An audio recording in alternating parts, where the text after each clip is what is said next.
Africa Rising, the next economic colossus, Part 1. Breaking the old story, why the dominant narrative about Africa is outdated, and who benefits from it. Chapter 1. The myth of permanent poverty. The room is quiet except for the low hum of air conditioning and the soft tapping of keyboards. On a glass wall, a digital map glows with shifting colors, green for growth, amber for stagnation, red for decline. As the projection updates, something curious happens.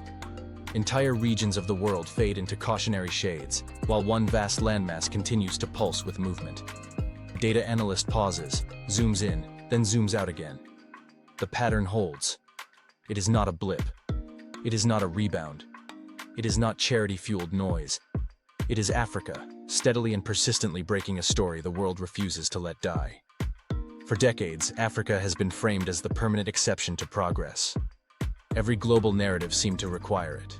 The tragic footnote, the unfinished project, the place where potential never quite becomes reality. Poverty, conflict, dependency. These were not described as phases, but as destiny.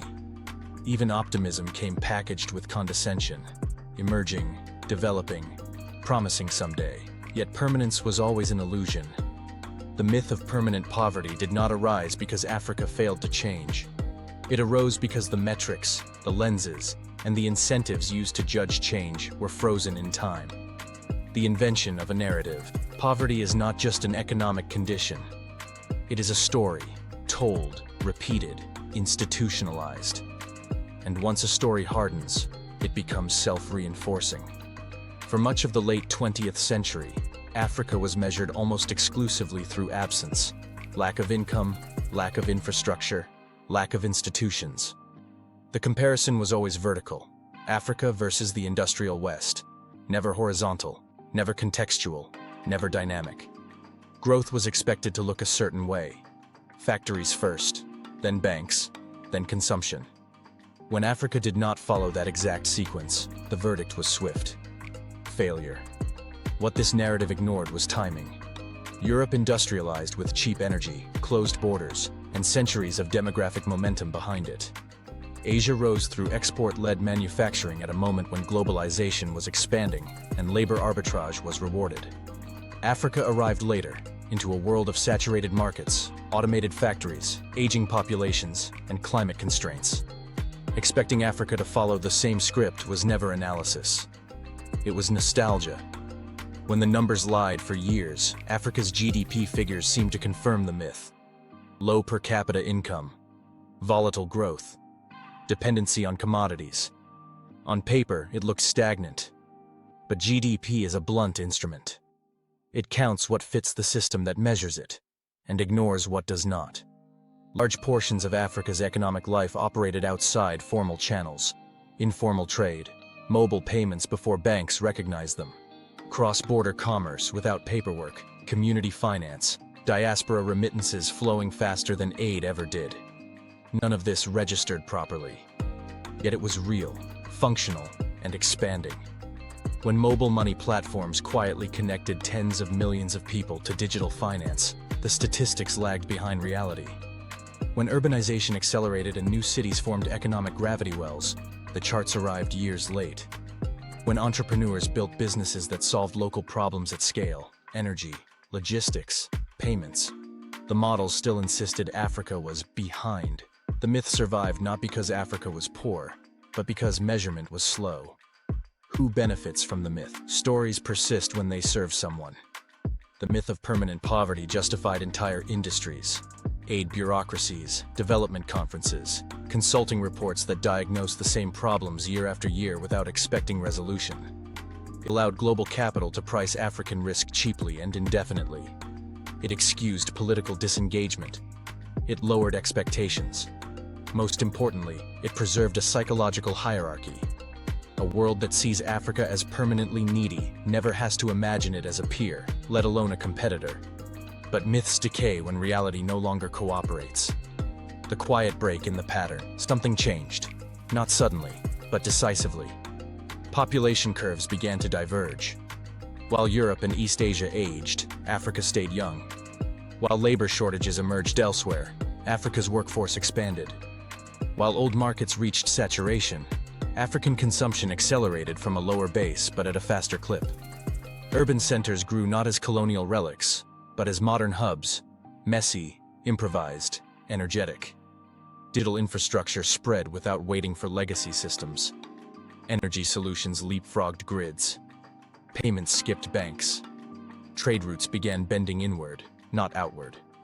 These were not policy slogans. They were behavioral shifts, visible on the ground long before they appeared in reports. The world missed the signal because it was listening for the wrong sound. Poverty is a snapshot, not a trajectory. The core flaw in the myth of permanent poverty is that it treats a moment as a fate. Yes, poverty still exists in Africa, just as inequality exists in wealthy nations. But poverty is not the defining variable. Momentum is. Momentum is demographic. Momentum is urban. Momentum is technological. Momentum is compounding. Africa today is not poor in the way Europe was poor in the Middle Ages, or Asia was poor after war and famine. It is young in a world that is old. It is underbuilt in a world that has overbuilt. It is adaptive in a global system that is rigid. These are not weaknesses. They are asymmetries. The psychological lag, the greatest delay in recognizing Africa's rise is not economic. It is psychological. Institutions update slowly. Investors cling to outdated risk models. Media prefers crisis over continuity. Even optimism often sounds surprised, as if growth were an anomaly rather than a pattern. But history rarely announces itself loudly. It moves through accumulation, through repetition, through trends that feel boring until they suddenly feel obvious. By the time a consensus forms, advantage has already shifted. A continent miscast Africa was never poor by nature. It was miscast by narrative. What is unfolding now is not a miracle and not a rescue. It is a structural correction. The world is adjusting to a reality it postponed understanding. This book begins here because every chapter that follows depends on letting go of the first lie. That Africa is stuck. It is not. It is moving. Sometimes unevenly, sometimes noisily, but decisively forward. And the myth of permanent poverty is not just wrong. It is becoming expensive to believe. The question is no longer whether Africa will rise. The question is who will notice early enough to understand what that rise changes next. Chapter 2. How history froze Africa in the global imagination. Colonial lenses, aid optics, and media framing. The image arrives before the facts do. A cracked road. A distant village. A child staring into the camera. A voiceover that speaks softly, urgently, asking for help. The frame is familiar enough to feel timeless, as if it could have been filmed last week, or 50 years ago. The details change, but the message does not. Africa is presented not as a place in motion, but as a place suspended. This is not coincidence. It is inheritance. Long before spreadsheets, forecasts, or risk models ever judged Africa, it was judged through images. And once an image hardens into expectation, it becomes extraordinarily difficult to dislodge. Africa did not simply become misunderstood. It became frozen. The colonial lens that never fully lifted. Colonialism did more than extract resources. It extracted narrative authority. European empires did not just map territory. They mapped meaning. Africa was framed as a place without history, without complexity, without agency. This framing served a purpose. You cannot justify domination over equals. You must first diminish them. Colonial accounts described Africa as static, tribal, pre-modern, an endless present without a future. Progress in this worldview was something imported. Order was something imposed. Value was something taken. When formal colonial rule ended, the political structures changed faster than the mental ones. Independence did not come with a new global narrative. The old lens remained, quietly repurposed.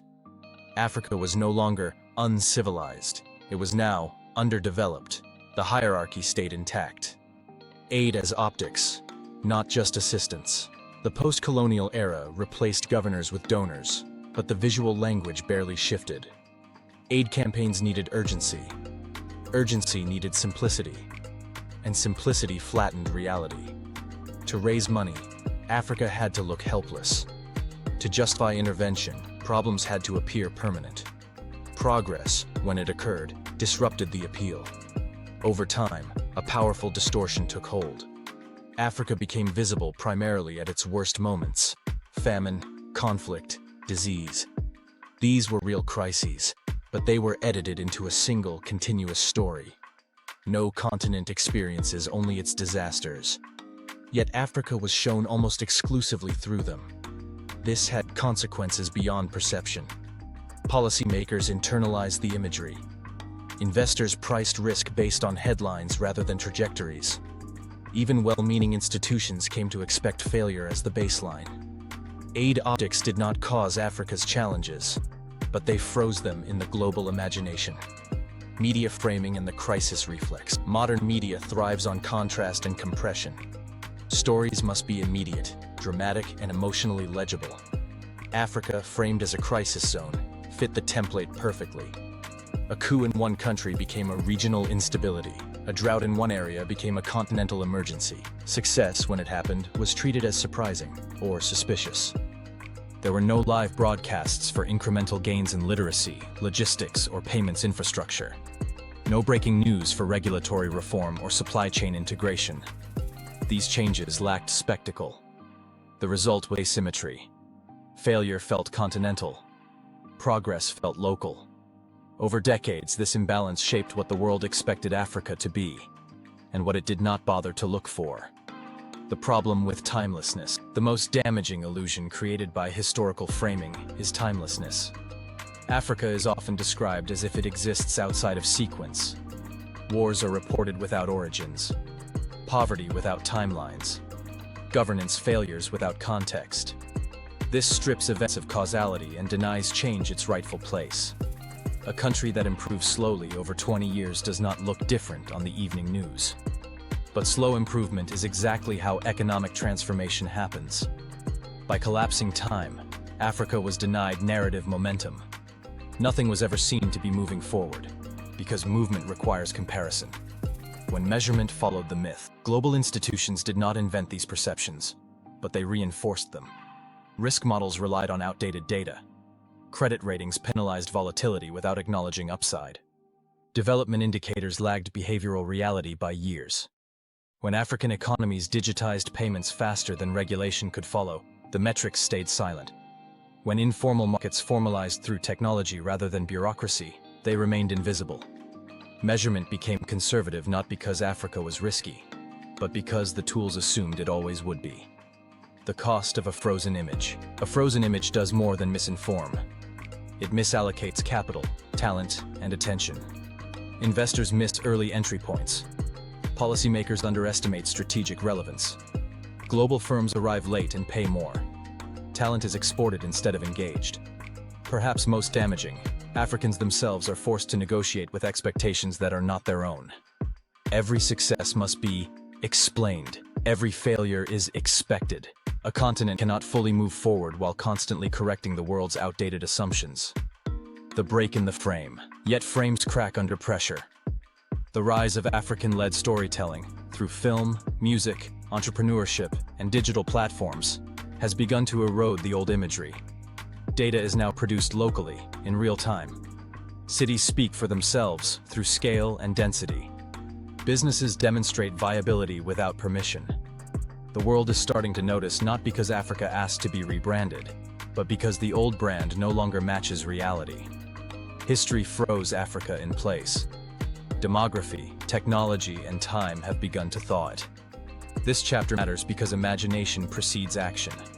Capital flows where belief leads. Strategy follows perception. To understand Africa's economic ascent, one must first understand why it was underestimated for so long, and why that underestimation is now one of the most reliable signals of opportunity. The next chapters move from narrative to numbers, from framing to forces.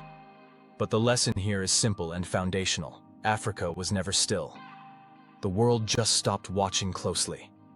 And when it looks again, it will not be at a continent waiting to be helped, but at one already in motion, shaping outcomes faster than old stories can keep up.